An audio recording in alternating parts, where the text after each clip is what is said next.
Ang atay, mahalagang gawain. Ito ang naglilinis sa dumadaloy sa katawan natin. Mga lason, alkohol, iba pang element ay sinasala para dugo ay malaya mula sa toxin. Pag nasira ang atay, tataas ang panganib mo sa impeksyon.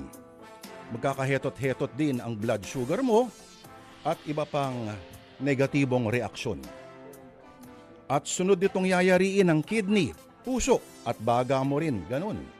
Ang atay, pag nasira, lalagyan na lang ng letrang P, patay.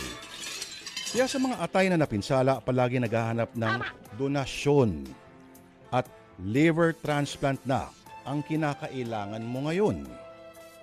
Pero sa kwento natin na sinulat ni Ginoong Vincent Manrique, mga kapatid, sa 3rd anibersaryo ng programang ito, susubukan nating sagutin ang tanong, paano kung sa paglipat ng atay, ang isang tao ay biglang nagbago at naging halimaw, naging impacto. Mga kapatid, simulan na natin sa Sana Lord sa ating 3rd anibersaryo kung ano ang mangyayari. Atin po malalaman, kaya kalimutan na muna mga liver lover boy ng mga ganyan. Natin ang simulan ngayong Biyernes ng kababalaghan at kakatakutan. Ang kwentong pinamagatang, Atay Tayo Dyan. Wow!